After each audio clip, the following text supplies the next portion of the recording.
Go to your side of the microphone. Nancy, you like to start? Yeah, let's move these in. Yeah. There we go. There we go, folks. Togetherness.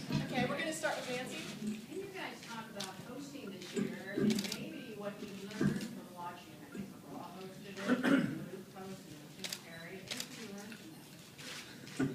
Oh, gosh. I should have watched more. We Yes. should have paid more attention. You know, last year, Luke and Kimberly, they had so much personality, and we just wanted to be relaxed and natural and a little silly if we want to be silly and have a good time, and it's about connecting with the fans and keeping the energy high when we're out there, but how can you not with, you know, 60,000 fans? Becca? One of the big things that seems to be happening this week is a lot of surprises, a lot of really cool collaborations. I know you guys had one with Cheryl Crow. Can you just talk about that element of the festival and what it's been like? I'm not sure, but it seems like the natural evolution of just the infusion of the international appeal to CMA Music Fest and how it's just exploded and grown over the years in such a short amount of time. So really, I think it says a lot about country music that all these other artists want to come and be a part and collaborate. It's pretty awesome to see. Barry? Talking about the international appeal, you guys were in London. Yes, we were. Tell me the experience there. You guys were literally away in the Lady Gaga couple of That's right.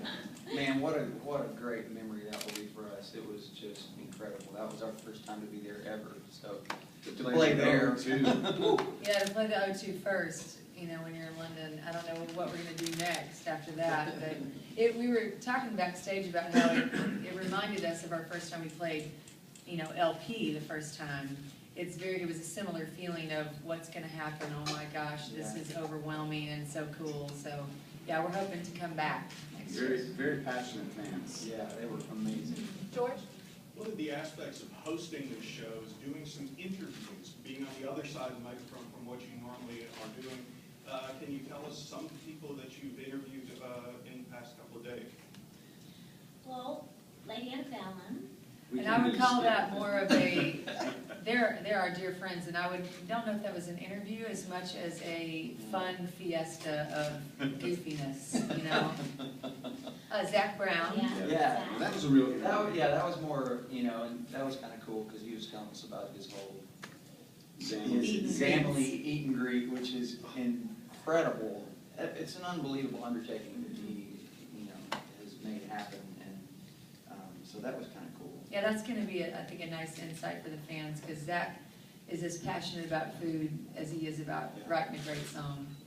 We learned a little bit about the whole origins of this festival, too, about a lot of artists started out kind of serving a picnic to their fans, and that was the origins of some of those early fan club parties, and learning that about the whole fest and how it kind of started that way.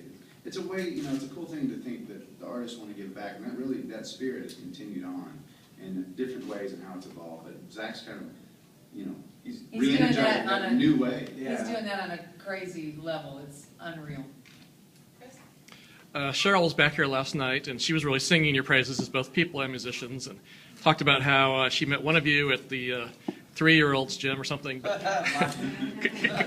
could you talk about her a little bit, and also did you have any reservations, even though you're generous people, about giving up a couple of songs in your set to back her up? I think Kimberly and I both met Cheryl at my gym, you know, with our kiddos.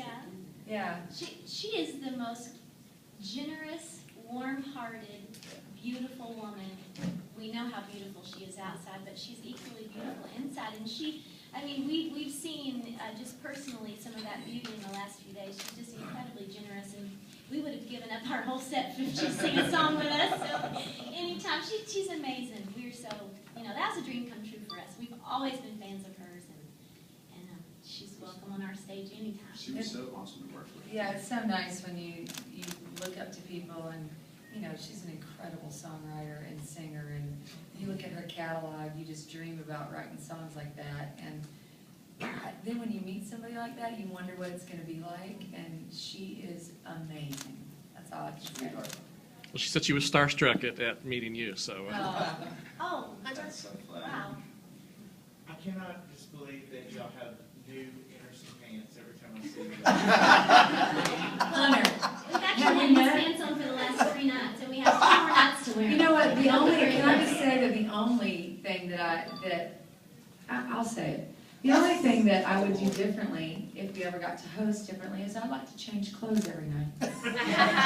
You know, because we have to wear the same thing, so for continuity. Yes. But ABC, could we please not be continuous? Okay, we have last question, I'll be back. And we're cut off, man.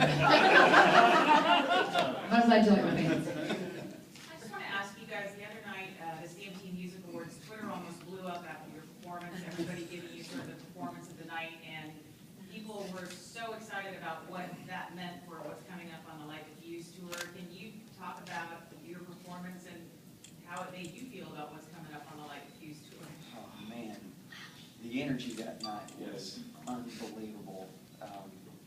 You know, to have Keith come out and play, and Jay Joyce, the guy that produced our record, and he's such an amazing guitar player, and our own guitar player, Johnny Duke, who is an amazing player, and to have all of those three guys playing those guitar, the amps and all of that up there, it was just amazing. It was, I felt like, I think we were all feeling like we were just trying to hold on, and I think it made for a real moment that was happening. Yeah, we didn't know what was gonna Yeah. happen. The only thing that, you know, we were creating the moment there together, and that was what was so exhilarating. We got the pitch in our head, and then the rest of it was just what we were making together in the moment, and, you know, Keith brings it, and all I gotta say is you better bring it when you step on stage with him, and it was a moment that we'll cherish forever, and now it makes me incredibly excited to see what might happen on the tour this summer. Okay, we're gonna stop.